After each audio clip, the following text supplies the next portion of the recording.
Hi guys, welcome to episode 6 of the NerdShredz podcast. I'm joined with SolidJakeGG. Many of you may know him as the HGC HOTS caster. So let you jump in. Enjoy. Hi guys, I'm joined here with SolidJake. So thanks for joining us, Jake. Pleasure to be here. Thanks, man. So I'm hoping the connection's okay here. So again, I'm sorry to anyone listening if there's a little bit of a breakup. But so Jake, how about you start off by telling people who's listening, who you are and how you've gotten involved in the gaming space. Sure. My handle is SolidJakeGG, which is, I guess, kind of the old school thing. Everyone put GG or GLHF on their name. I've been doing the esports thing for a long time. Started in 2006 with Melee. I kind of went to like a local tournament, actually at my high school, played in Melee. Somebody told me about a website called Smashboards. Cool. And the long story short, that led me to end up moving to Major League Gaming, and I worked there as a referee. Initially it was for Smash Brothers, but then I got into StarCraft 2. Okay. I spent many years working with StarCraft 2, and that's kind of when I realized that I wanted to make esports my life. Cool. So like again, I quite like the origin story. So I knew that you'd done MLG stuff, but actually it wasn't until I started watching little bits of HGC, and I saw you as a commentator doing a little bit of research of people. I was like, oh, didn't realize you were involved in the MLG days because I'm roughly the same age as you, so the MLG was a huge part of watching Halo, StarCraft. It was huge, can you maybe like first games you remember playing as a kid and how you built up to playing, or even just like to the point you were casting and broadcasting stuff? Yeah, I mean, when you think about the kind of the defining moment was Smash Brothers for me. Okay, yeah. I have 3 brothers, right? We didn't have a PC as a kid. Oh, it's competitive. 4 boys living in the same house, having a N64 to play Super Smash Brothers, and then later on Melee. I played the game a lot, and eventually that just became, I got really good against my brothers, and I thought I was, the best out there. Of course, we all think we are, and then we go to a tournament, we get stomped, absolutely destroyed. Yep. But that's kind of the bud for me that blossomed into a real passion for the industry. But it's really funny. You mentioned just kind of the old MLG days, and you said Halo. Mm-hmm. And I know this is going off on a tangent, but people today have no idea how good they have it. Oh, Twitch, no clue, man. 24/7. Oh. So many. We had to pay money for one stream that would be Halo and Smash. And I was a Smash fan. Mm-hmm. The stream would be 10% Smash, 90% Halo. That's right, man. And I paid $25 when I was 18 years old, which was a decent chunk of change back then. Yeah, back then there wasn't quite the same extent to like dodgy streams, because it meant that it wasn't as popular. So getting like pirate streams wasn't really a thing, It was so difficult to get a hold of that stuff, But Halo days especially, man. Like I had a few friends that were obsessed with Halo 3, so watching that was good. But again, I would focus most of my time watching StarCraft 2 back then. But it was just, sometimes I do feel, because especially since starting this podcast, a few of the folk I've interviewed have been, up and coming gamers that are quite young. And when they talk about the games they're brought up on, I'm like, man, I was a full granddad when that game kicked off, man. Like you're like 22 and they're talking about, I feel like I'm in my peak. I'm like, man, you're 22. That's so young. I don't think, but it's just the age of a gamer. You're expected to. I think the average age of retirement must be something like your mid to late 20s. Yeah, I'd say 26, 28. Give or take. You do have your outliers, but even in StarCraft 2, obviously we both have experience with that game. Back in the day, the MLG days, White Raw was a grandpa. Oh my God, White Raw, yeah. I want to say he was his late 30s, maybe early 40s, but he was truly a grandpa competing at the time and doing well. Oh, I was destroying, yeah. The last one I did was with Damaga. So, really? We're sitting chatting to him. It was really good, man. And it was just him chatting about like the old school StarCraft days, and I was just like proper sitting there as a fanboy, just like hanging on for every word, all these like cool war stories. I'm like, oh, that's really cool. Oh, that's really cool. Like to everything he said, it was good. But yeah, no, it's cool. So just to rein it back a little bit, so when you were thinking about pursuing like actually a gaming career, like you're actually wanting to do So was actually casting, you were like, I said I want to cast when you sort of decided HOTS is for me? Oh, I wish it was that simple. I mean, the gist of it is, as a competitor in the early days of Smash, I realized I didn't have anyone near me to practice with. Okay. That wasn't a game you could play online. Not And at I all. realized that without, when I lived in the middle of the forest, basically, with no one near me, Okay. I had to find a way to make my mark. And I started organizing my own tournaments. Oh, that's cool. So I was working and not just playing in the industry from the beginning. Doing my own events. That's how I got hired by MLG. They brought me on because I was already doing that kind of work. And then ultimately, I ended up going to college to get a degree in New York City, which led to me working production at MLG before ever considering commentary as a option, because I was just a fanboy like everyone else. Day9 was my freaking idol, man. Oh, he was so good, man. I still look up to the guy like with extreme respect. All those guys are tasteless. Brilliant. But it really was just the drive to be involved. For me, I just wanted to do anything at the beginning. I say, even like just mentioning Day9 there, like I was obsessed with him through like the StarCraft days when he would do his Fun Day Mondays, things like that. I would sit and spend daily. Yeah, it was brilliant. But I was sort of worried that when he transitioned out of it, I was like, oh man, like I'm not really gonna watch him anymore. But even like I have no real interest in card games. Like generally, I just don't find them, when I'm watching them and stuff, they're no real appeal. But I would still just put Day9 on in the background because the stuff he chats about, even though it's just something about like his voice and just his charisma, just everything. His yeah, laugh, it's just brilliant. Yeah, it's just it's almost addictive. So like it doesn't matter what game he could be playing or what he's chatting about. I could still easily just have him on, even as background noise. It's just one of those people. But yeah, it's really good. But that's cool. I didn't realize you'd actually got into MLG through that. That's kind of from like starting your own tournaments, because more like, I don't know, maybe it's just where it is in Scotland and stuff. When I was a kid, it was more like if you played games at school, you got bullied pretty hard.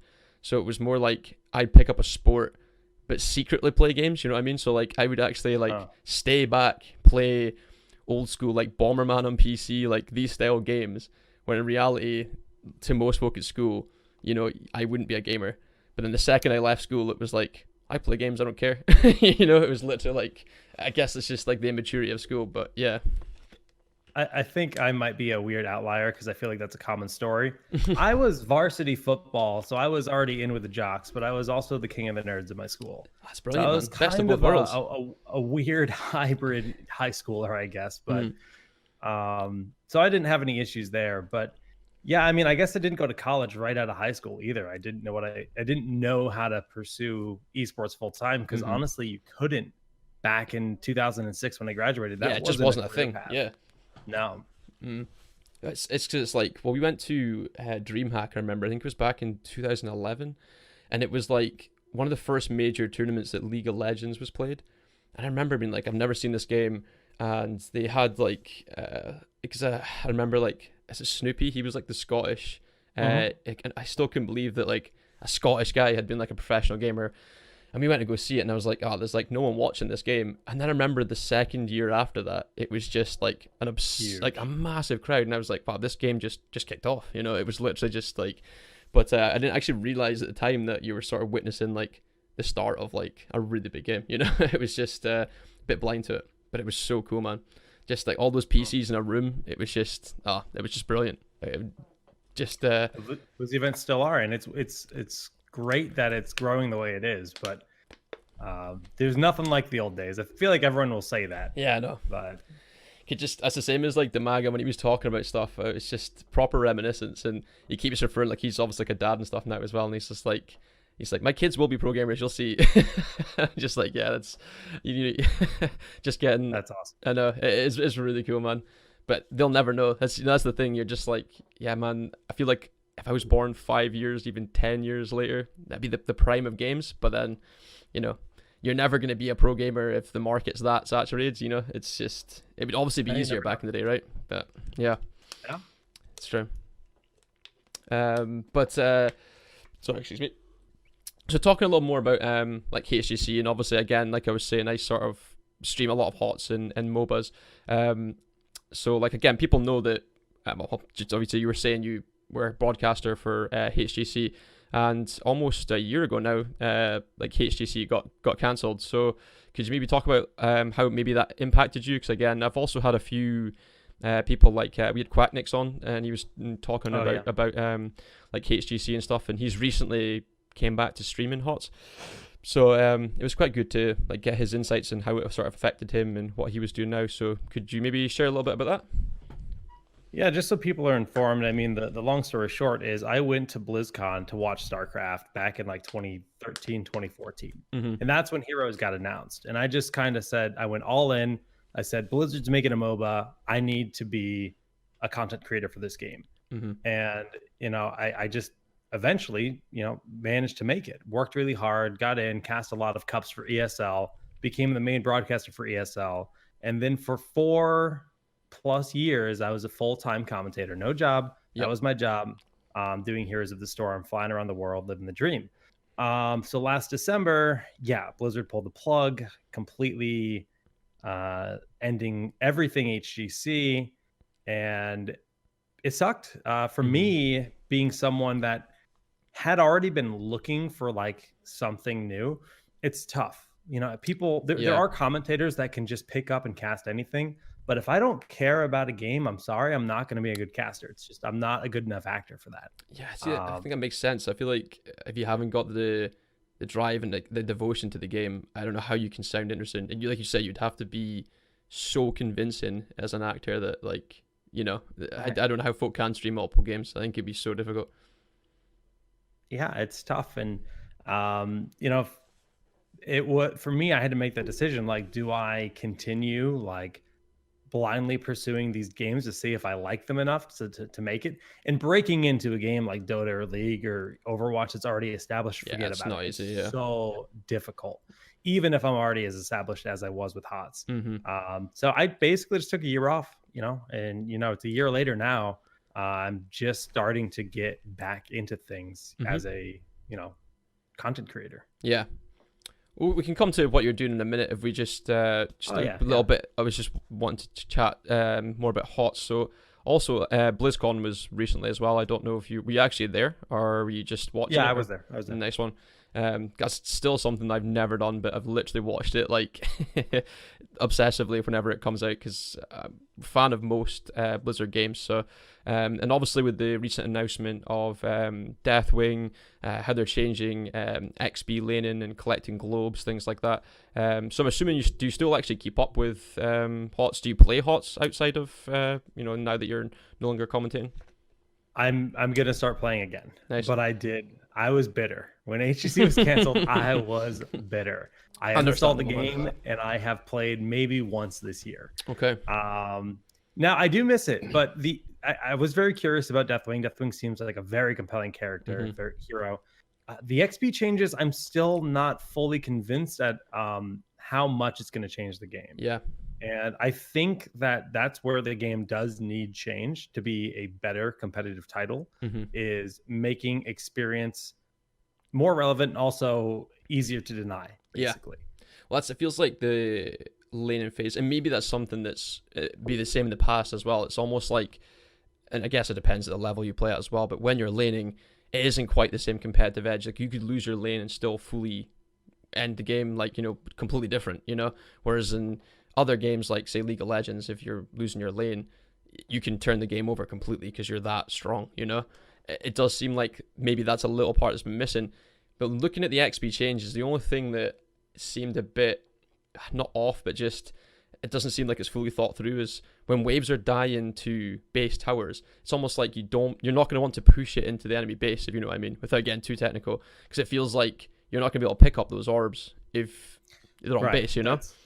That's one of the big flaws that I see there as well, because I'm not really, if it just turns into this very stale sit back and soak your XP, which has been the meta before, it's not great, because back in the day towers had ammunition. Yeah, that's right. I remember that would burn out, and so you had a constant reason to push forward, because once you destroy those towers you get XP. Nowadays you don't even get XP from the towers, and they have unlimited ammo. You have to get to the actual fort, before you destroy it. So Yeah. it's weird. They've changed the game a lot over the years, and honestly, I did not like any of those changes. Like looking at it now, it's like I think all of those changes progressively made the game more accessible to the average player, Yes. but worse as an esport. Yeah, as a competitive game, I feel like it's lost touch, but it's almost again, I don't know, I can't speak for like the developers at Blizzard, but it does seem like it's it's not an esport anymore, so we can sort of appeal to the masses more. I don't know. Oh, that's definitely seems like the drive lately. But I mean, sorry, not Brightwing, sorry, Deathwing. I did actually Same person, right? Yeah, exactly. I did, well, she is actually getting a Deathwing skin, right? It did look pretty cool. Yeah. But yeah, I did see a few of the hot streamers actually streaming it at BlizzCon, and Deathwing looks like a beast and graphically looks incredible. Like it just is so appealing to look at. Does look like he will be an insta ban in ranked for quite a while. Like the model. He's so interesting because he can't be stunned, he can't be slowed. He got permanent unstoppable in armor, and he can't be healed either, can he? But he can't be healed by allies. Only health globes. Yeah, and I think there might be one other ability that might work with it. Oh, Alex Strauss's healing circle might be able to heal him. Ah, right, okay. I think that might work because healers can't target him, but she targets the ground for that. Right, okay. I think that might work. But yeah, it's interesting because no one's ever made a hero like that in any MOBA, to my knowledge. No. It was quite interesting, actually. I thought that was one thing in BlizzCon when they were talking about the obstacles that they face when creating Deathwing was like the actual hitbox for him was huge. So like you have a certain limitation to fight round objectives and all those choke points. Like it's obviously, you've got to think about all that. Whereas from the average user, you're like, he's cool, he's big, he's ace, make him bigger. It's just that simple. But it was really cool to actually just the way they speak about them making these heroes. It's so passionate for them as well. It's just kind of cool. But it's just trying to see how they're gonna fit into the game competitively. Because I mean, well, for me, I'll still play it competitively. I'm obviously not at the highest of levels, but I still will just play for enjoyment. But I'm still looking to progress. If you catch my drift. Of course, yeah. But why play if you don't want to grow and learn and get better? I'm too salty of a human to just sit and casually play. Like oh, I'm losing like 5 games. No, like I'll still break a few keyboards and mice. So. But I think it needs changes. Like you can tell they're trying, but it does feel like they're sometimes stuck between like a rock and a hard place. As like you'll probably see if you ever see some of the announcements that when they make changes, it's almost like they'll make a change that seems like it'll work, or you can tell they're trying, but because like people will have that it's a dead game meme all the time, they're putting all this effort into it, and it feels like it almost falls on like deaf ears sometimes, if you know what I mean. Yeah, I mean, at this point, I think that ship has sailed. I don't see the game ever having a prominent, esports scene again. I don't see Blizzard ever putting money into it again on the esports side. It's good to hear that they're still developing it because I was kind of expecting them to be like, "Hey, Deathwing's the last hero." Yeah, I was kind of expecting them to say that. And they haven't explicitly said otherwise, as far as I know. No, yeah, they haven't said. They did say they're still working on the game. They did say that. So, I mean, whatever. It's good enough for me. Yeah.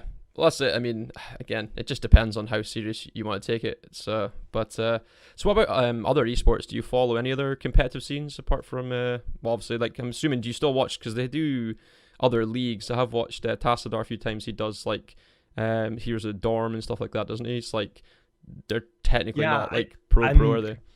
Honestly, like, I shut Heroes out. Like, I just needed... a break from it. After that was your life and that was your job. It's tough to keep going to work and not get paid, if you know what I mean. Yeah, right? I get you. But I watch a lot of Smash Brothers. That's where my roots are. I've always loved that game, and I think Ultimate's really great. Cool. And I'm very compelled by the auto battler genre, but it's more compelled than anything else. I don't know if I think it's gonna survive or be like an optimal esport. However, Hearthstone Battlegrounds does seem pretty good. I actually really like the pacing of that game a lot compared to the other ones. Okay, that's cool. But beyond that, I mean, I watch big events, pretty much anything. Anything. Dota. I don't watch too much League, though. League's not my game. Well, see, that's it. Like, I used to play loads of League. I've just started playing it again recently. But again, I quite liked watching it, but not really playing it as much. It was like really strange. It's the same as like StarCraft. I have so much appreciation for watching GSL and things like that.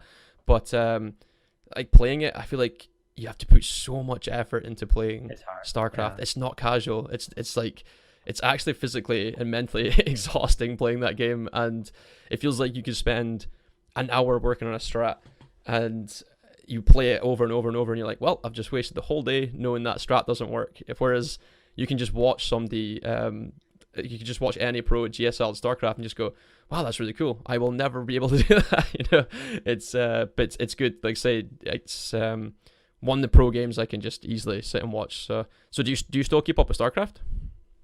Yeah, that's actually a big part of my BlizzCon experience, was just watching StarCraft. I don't watch as much as I used to, but I can't get enough. I just wish there were more Terrans that were relevant, because I've always been a Terran player. Yeah, Zerg's pretty strong just now, man. I think they did say that next patch is a hefty Zerg nerf, isn't it? So I hope so. But yeah, the Serral God, man. I mean, watching WCS finals last year was just something else, man. I was like that. Like, even one of my friends was like, "Oh, we can chill and watch it," and I was like, "I really hope like Serral wins this. Like, it would be unreal." But he was like, "Oh, he might." I'm like, "Nah, he's not Korean. He isn't winning this. There's no way." And then he just absolutely destroyed it. I was like, "I knew it. I knew he'd win." It was just it was brilliant to see a non-Korean title being lifted, just taken off of stats. It was good, but here it is back in Korean hands again. So didn't last too long. Regardless of being in Korean hands, the fact that we had 2 foreigners in the semifinals was unbelievable. I mean, I don't know. It's crazy to see the game still have new talent like that. It's brilliant. Being birthed everywhere. Like, even look at Neeb. Neeb's amazing, and he's not necessarily going to take a BlizzCon, but no, but he's a top competitor, definitely. Yeah, exactly. Did he win a GSL title? I think Neeb, he's never won GSL. No, I think he's got semifinals. I think is the furthest he's came. Okay. Yeah. Who's the foreigner that won a GSL? Actually, I don't know off the top of my head. Okay. Is it foreign actually one? Yeah, it's fine. But yeah, it's even like Raynor as well. I still can't go over how young he is and how strong he is. Right? Yeah, it's like it's mad, because I also had Denver, young French player as well. I had him on, and I was talking, and he says that like he used to play Raynor when he was like 15, and he would beat him like nonstop, just game after game. And then when he started, I think it's like he said he just turned 16, he played a few games, and he just suddenly out of nowhere became unreal. And it's just mad to see somebody the age of like 17, just destroy the best players. It's just, I don't know, you don't see that in like any other sport really, Which is what's even more interesting to me is the fact that like it's not Fortnite, it's not League of Legends. Mm-hmm. StarCraft is not at all the game in the spotlight anymore. Like, not at all. And how does a 15-year-old kid fall in love with StarCraft during its, shadow years where it's just kind of there? Not saying anything against StarCraft, but it used to be the game back in the early 2010s, 11s. Yeah, totally. I mean, that's it. I would play Brood War and stuff like that, and it is like this game. It was cool, but yeah, now it's probably not got the same appeal. But still seeing young players come through and play it, I don't know, it's quite exciting to still see people do that. So yeah, it's great. It's really cool. It's good. So sorry, let's chat more about what you're up to now. So as you were saying earlier, you're streaming now and you've got a podcast, is that right? Yep, I used to do a podcast for Heroes called Town Hall Heroes, and I've kind of taken that and just rebranded it as Town Hall Arcade, where we talk about pretty much all esports, all esports multiplayer games, whatever's relevant. Some weeks are more targeted towards a specific topic, and other weeks are all over the place, where we're just kind of bantering. It's a fun thing to do with some friends, where we sit down, talk shop about video games. That's cool. And do you stream quite a lot? Are you like streaming multiple games, or is it mostly you're streaming like chats about games? Yeah, I stream gameplay here and there, but not as much as I used to. Lately it's just been a lot of the new auto battler games. Oh, okay. That's cool. So I didn't actually mention before, but my channel's like kind of hybrid in the fact that there's a fitness element to my stream as well. So just out of curiosity, is there anything you do to try and keep fit, or do you have any like diet plans, or is there anything that you, or do you literally just eat what you want and you're happy doing what you're doing? I actually do intermittent fasting Cool. 2 to 3 times a week, which makes a big difference for me. Doing like a 16-hour to as long as I can. Usually 16 Mhm. hours is the minimum I'll do. Sometimes it's 20. I've never done 24 hours because I'm too much of a wimp. Yeah, same as But me. it's I do that in terms of diet. I don't really restrict what I eat though. I mean, I try to not be a complete oaf, but Yeah. in terms of fitness, I just like jogging, honestly. I also currently work retail on the side, and there's a lot of lifting, so I get plenty Exercise of from that. exercise that way.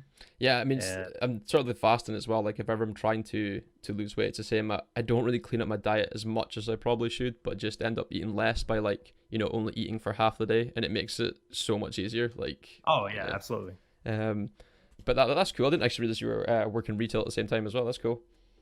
Yeah, I mean, it's cool, I guess. It's a necessity is what it is. Until like I said, until I have a title to truly work towards, it's tough. That's what you need though. It's literally finding like a set goal that you can go for, but not just pick a goal. Like you were saying previously, like to just look at other games and go, oh, I guess it'd be kind of cool. That game's smart. I could maybe cast that. I could maybe stream that. But to see a game and go, fuck, that game is really cool. I have to cast that. That's totally different. Unless you have that enthusiasm, I think it's quite tough. So, but yeah, that's the same. So like I'll work on 9 to 5, and I'm literally just doing stuff on the side. So I could easily just work at 9 to 5 and do this for whatever, But it'd be ace to make a passion out of it and living. But yeah, that's just, you just got to keep grinding until something happens, right? That's how it is. You find that thing that clicks and you just go for it. Yeah. Sorry. So normally to finish as well. So what I normally do is we do like a quick fire question round. So you don't have to. So basically, I call it the quick fire question round, and explained it quite poorly to Maga, and he was trying to answer the questions as fast as possible. So you don't have to answer them fast. You can. It's just a bunch of small questions. I also told people when I was streaming that I was going to podcast to you, so I gave them an opportunity to add questions. So Okay. so if you're up for it, we can do that. Yeah. Sure. Sweet. Okay. So first question. Favorite video game of all time? Ooh, it's either Melee or World of Warcraft. Oh, you play a lot of WoW? Oh yeah, that Yeah? game is chewed through Taking my over your time life? over the years. Did you I play actually- Classic? Well, yes, the Classic was beating the shit out of me. It was actually just. I'm married. I've got a full-time job. I do this stuff. I have a part-time job where I work with an esports company. I didn't really mention that, but I work with a esports podcasting company doing graphics and logistics and stuff. Oh, that's like cool. that. It's all behind the scenes, Mm. but that's it's a small startup that I'm helping build. Working on the side. Cool. But between that and then trying to create content, whew, Classic WoW. I got to 58 and I said no more. That's it. I need to stop. I might hit 60. I might do it eventually, but It'd actually be scary to look back and see how many friendships, relationships that World of Warcraft has destroyed over the years. Like, I loved MMOs when I was younger, but I know I've got such an addictive personality. If I start one, Yeah. I'll have to just, see it through. So, but I was more of a Guild Wars person when I was younger. My parents were like, you're not paying a subscription for a game. That's just way too much money to spend. So I'm sitting playing this Guild Wars game where all my friends are playing World of Warcraft, sad times, man, sad times. Guild Wars is a good game. It was good, man. It was good. I was thoroughly disappointed with Guild Wars 2, though. I was that kind of killed my dreams a bit, but the first one was good. Okay, next question. Sorry, favorite broadcaster or commentator to commentate with? To commentate, I mean, Kubi, who was my original co-caster. I never had more fun with anyone else. Partner in crime. Literally lived with him for like my first 2 years when I became a caster and we cast together. So, and you can see actually with most, like, you can often see streams with people that they're almost not reading off a script, but like they just don't have like a rapport. Like it doesn't seem to like flow. Like if you've seen I actually thought HCC cast was good. Like you'd actually like it felt natural. And it's the same if you watch like Tasteosis. Like they've got to be up there with the best. Like it's just I'm in stitches over like them talking about comic books while they're still streaming StarCraft. And that's like, feels like that's the way it needs to be, Definitely. I mean, those guys are the best duo in the world for a reason. They're like BFFs. Next question. Sorry. Oh, your favorite streamer to watch? Yeah, I do not watch streams. Nah? Straight up, like I like to learn for myself. The answer to that is Day 9. The person I've consumed the most content from, period, is Day 9. But I couldn't tell you the last time I watched him, just because like I'm too damn busy, man. I watch tournaments and that's it. Like yeah. Well, I can tell you, he definitely has not changed. He's absolutely hilarious. So it's the same as well. Like I'll literally, because like I'll very rarely sit and watch individuals. I'm more the same. I'll watch like big tournaments and stuff. But he is like one exception. If he's on, I can just put him on. But again, it's normally while I'm doing something else. But yeah, it's good. Favorite HOTS character? Tyrande, really? Oh, that's cool. I actually play it. She's like my second most played, actually. She's just deceivingly good, I think. Best way to describe her. That's kind of why I don't. That's the real reason why I quit Heroes. Oh, really? They changed Tyrande. That's the real reason why I quit Heroes. So you play her damage before? Oh, dude, I sniped the whole team all game. Get those owl cooldown resets and just body them. See, I actually only started playing her when she became a healer. So I'm the complete opposite. I was like, I guess we'll play some Tyrande, man. But I remember before, I was like, this W absolutely destroys people. Like, how is she a healer, you know? She was actually a horrendous character before. She really sucked. Now she's a quite viable, strong healer, at least as far as I know. And she was way better when they changed her. But prior, I thought she was way more fun. She's more fun to play, yeah. Yeah, I just there was actually a show match that Blizzard did that was Horde versus Alliance. It was like an official Blizzard thing when they released the Alterac map. And I played Tyrande on stream, and this VOD exists, but that's the one game the Alliance won because I bodied the enemy team with Tyrande that game. She's my girl. I mean, there's still like a slight appeal to someone's running away with very little health, and you can snipe them with your W, but like it's a lot harder now because their damage is so little. But yeah. Okay, so if you were to commentate any other professional game, which one would you pick? Wow, I feel like I've talked about that all night. I don't know. It's maybe Runeterra is going to be that game. I've got a lot of CCG background. I grew up playing Pokemon. I got second at nationals when I was a little kid. Oh, really? That's cool. I played a lot of Magic in high school. I always liked Hearthstone, but I'm the opposite of you. You said you don't like those games, but I've always liked them. I don't really mind. Sorry, continue. Sorry. Well, the thing with me is like I'm more of a play-by-play high-energy caster, and I don't know where that fits in that style game because it's usually more analytical. There's not as much. Yeah, more thinking. Like play-by-play, but there is. It's every game's a little bit different. So, I don't know. I think Smash would be a lot of fun to actually cast. I've never sat down and cast Smash, but yeah, I feel like some of the high intensity bits you need to really be able to talk clear and fast. Like it's just it's the same as like, well, to be fair, it's probably the same as any esport. I mean, maybe Hearthstone, I think you wouldn't have to, I don't know, it's maybe not quite as fast paced, but yeah. But those style games, I mean, like I do like them. I did play Hearthstone for a bit, but like Pokemon, I've basically played every Pokemon that's came out, and the one that comes out at 12:01 tonight, I'll be playing that one too. So I played the Pokemon card game though, not Pokemon. All right, so I've got the card game as well that I'll play, but I've got the APK on my phone, so like I'll play that like at lunchtimes. But it's the exact same game, but just yeah. So I can I play it and go. It was on Game Boy, I think. Yeah, that's right. Game Boy Color. It's so good, man. But yeah, it's not like I don't really enjoy them. It's more like I do see them as more a chill game that I can play like if I'm traveling or something, rather than like absolutely. Like high mechanical games are definitely ones I more prefer to play like sitting on my desktop and stuff. But yeah. Okay, so I got favorite subject in school. That's a very weird question to be asked. This is actually one I get told to. There's so many random ones I get asked, and more of them are like origin of your like username and stuff. But like yours is almost quite self-explanatory. So there's a story behind that. Oh, go for it. Hit me as well. But well, my favorite subject in school, not math, not math, not English.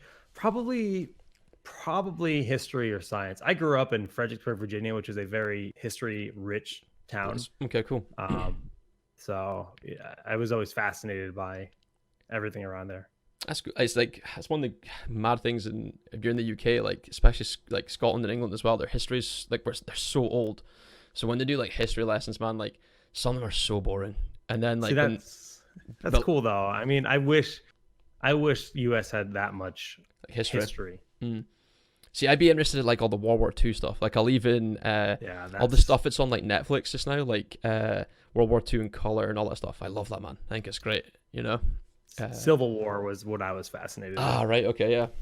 It's just like the old school fights of like again like see, I hate referencing this being Scottish because literally everybody does, but like Braveheart, like all those fights from like Battle of Bannockburn, all those old fights, like some of them are interesting, but yeah, there's like a lot of stuff you get taught at school and you're just like, you know, it puts you off of history completely, like I'm telling you. Oh, I bet.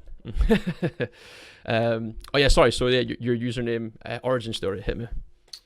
So, you know, little young Jake decided that his handle was just going to be his first character. I used to play a game called Phantasy Star Online. And what online, sorry?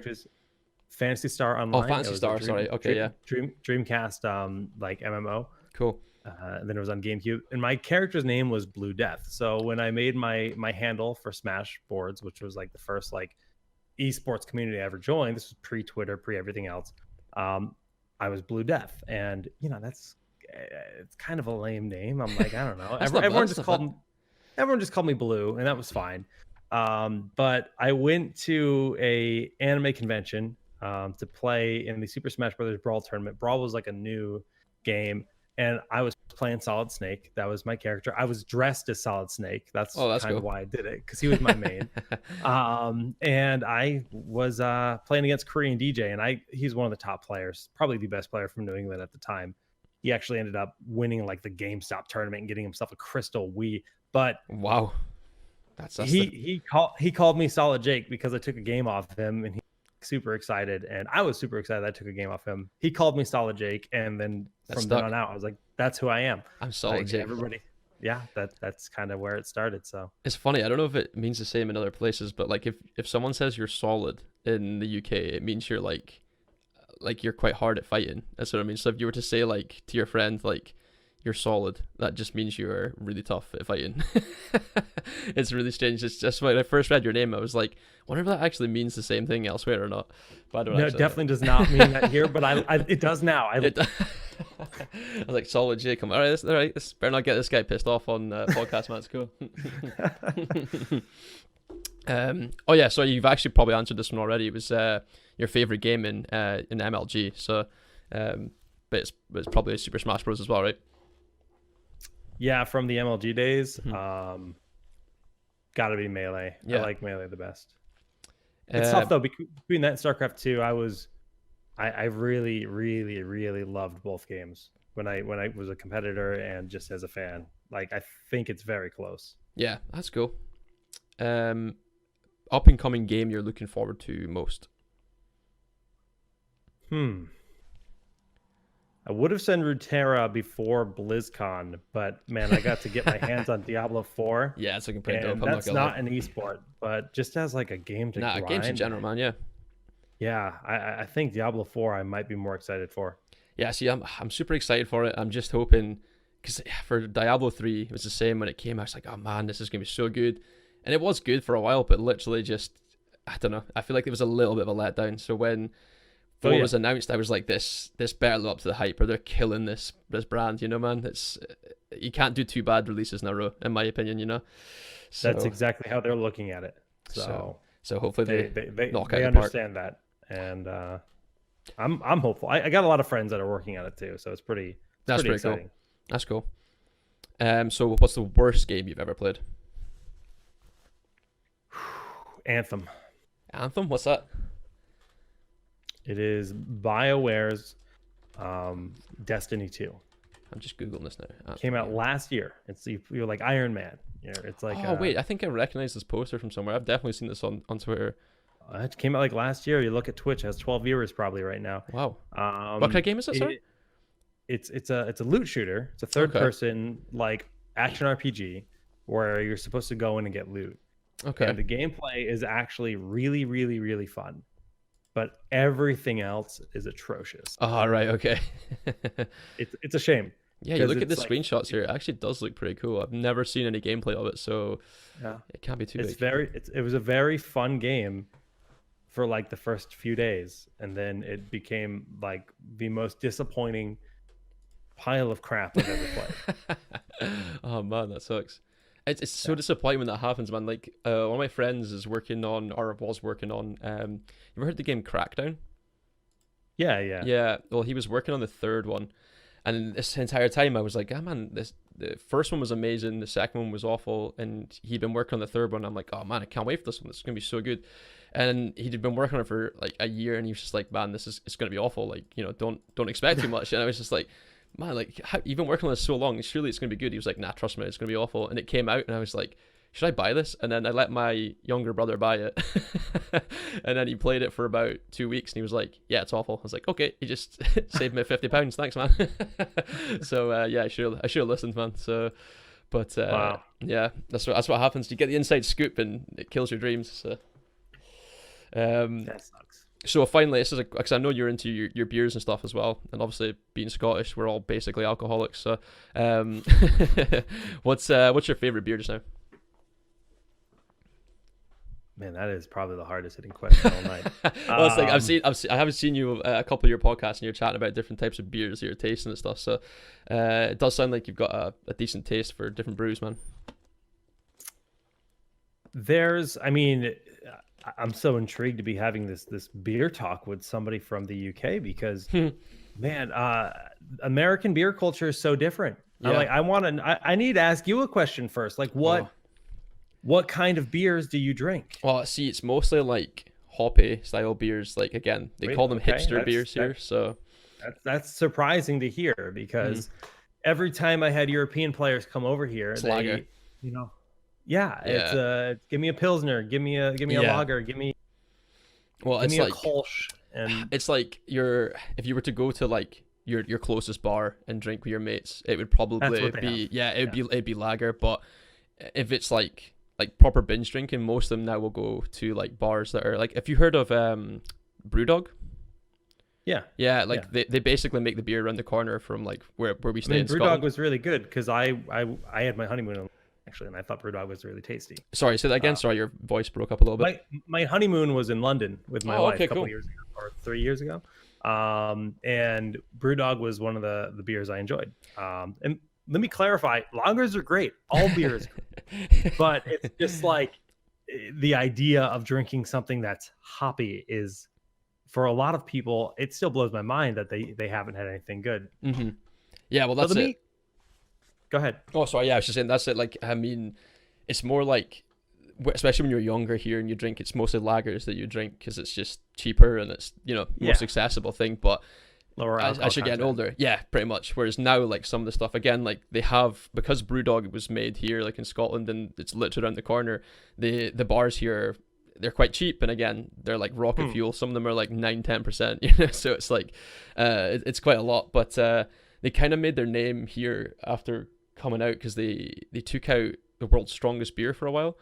I think it's been beaten now by somebody else, but they had I think it was a German company that so basically they came out with this beer that was I can't remember how strong it was, but it was something stupid, like 60% or something ridiculous, but you could only get a really small measure of it, basically like a spirit. And then a German company beat it, so they came up with another one that was 1% stronger, and then they called it Sink the Bismarck just to throw it in their face. And then I think an American company now has it, and it's called Snake Venom or something, and it's 70%. It must taste horrendous, but oh god, yeah, I can't imagine it being it's a really small bottle of beer. I'm pretty sure you're 70. Well, it'd be almost $80-$90 probably for it, so it's probably not worth it. No thanks. Yeah. So probably not for the So- connoisseurs, but yeah. Do you guys have New England IPAs out there? Does anybody make them? I wouldn't say like you can get them here. I don't think anyone makes them though. Like you can still buy like cans and tins and stuff of them. But yeah. I'm curious what brands you guys have accessible, because so in America's a huge country, country, not company, place, yeah. huge country, Mhm. and every region is kind of like their own beers, Mhm. right? So when you're in New England, there's New England beers, and even one state to the next, they're going to have different beers available. Yeah. So I never drink the same stuff. Like obviously I have my go-tos. I'd say my go-to beer is called Headway. It's by a brewery called Counterweight. Okay. That's kind of my go-to nowadays. Sorry, So I'm actually I'm taking notes of some of these good ones, because it's like, even like as a few people that are European that I've spoken to, the same, they kind of like their hoppy beers. So it's one of my mates was in Sweden, went to go visit, and they had like a place in their shopping center that had all these different hoppy beers, and I couldn't go over like how many were from like Scotland and stuff like that. And I was like, wow, you guys have ones that are like from like little streets that people in Scotland don't even know. And it's like, how do you get these? Cool. It's just like, that's really cool, man, you know? So yeah, cool. So I'm taking a note of these. But yeah, it'd be interesting to see like which ones make it all the way to the States. But I think probably Brewdog's the biggest one here. But they also have like, we have a lot of like really strange ciders actually. Like there's one that's called Thistle Cross cider here that's really weird. I don't know if you're into ciders as well. I do enjoy ciders, yeah. It's like, they're kind of like fruity ciders, but they're not really carbonated as hard as like, you know, what you'd expect them. So it's really strange to describe, but again, they're like, some of them are like 9-10%, so you can have like 2-3 bottles and you're feeling a little bit boozed, you know. Yeah, but yeah, it's pretty good, man.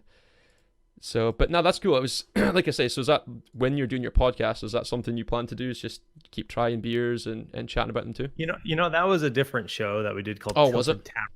Okay. I lost my YouTube partnership because of it, because we were really promoting. Yeah, I couldn't believe it. So that sucks, man. I rebranded, started over. Yeah, I was pretty pissed, and I want to do something about it again someday. I'm actually gonna start home brewing this winter. I've just bought all the gear to home brew kit. Nice, man. Make my own beer. Yeah, I'm gonna make my own IPA recipe. That's pretty cool. Eventually, it's gonna take time. They do it's kind of weird. They do it here. So like my 9 to 5, I'm a graphic designer for like an oil company here, and it's like they are quite good at doing like little random events, and some of them do, they call it like, I think they called it like bathtub gin night last time, and basically you can take all your home brewed like gin beers and stuff, and basically just take like, everyone brews and makes their own stuff and you try it, but basically nobody knows how strong anything is, so you end up just having like homemade wine, homemade gin, and you end up just really drunk. But yeah, it's good fun. Sounds like a great time. Yeah, it's good, man. But yeah, it's the name's not really appealing, the bathtub gym, but yeah, it's still good. But yeah, I think so. That's all the like quick fire questions. So normally I just finish off by one, thank you for being on.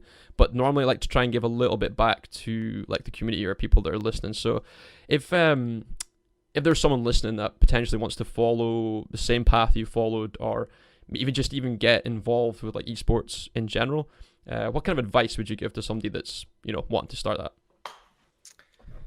You know, especially in the early days of casting, that was a very common question, like, how do I become a caster? Mm-hmm. And the simple question is just do it. Find a cup, reach out, go to ESL, go to whatever, you know, DreamHack, go find a website where they're running online cups for the game that you love, and offer to cast. And just you know, obviously you have to go through and learn how to use OBS, but it's easier than ever to step in, buy a decent microphone, buy like a Blue Yeti, spend the $60, $80, whatever it ends up costing you. Mic is the number one thing. Webcam can always wait, and just go and just commentate. You know, no one's going to watch it. No one's going to watch it at first, but it's all about you learning and having fun and growing. And if you do that, you never know. Yeah.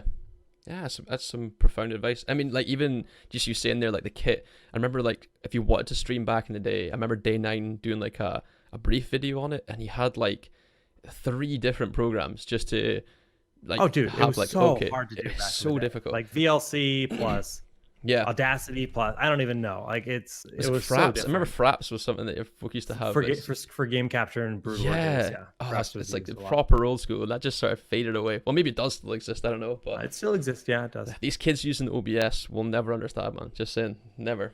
But yeah.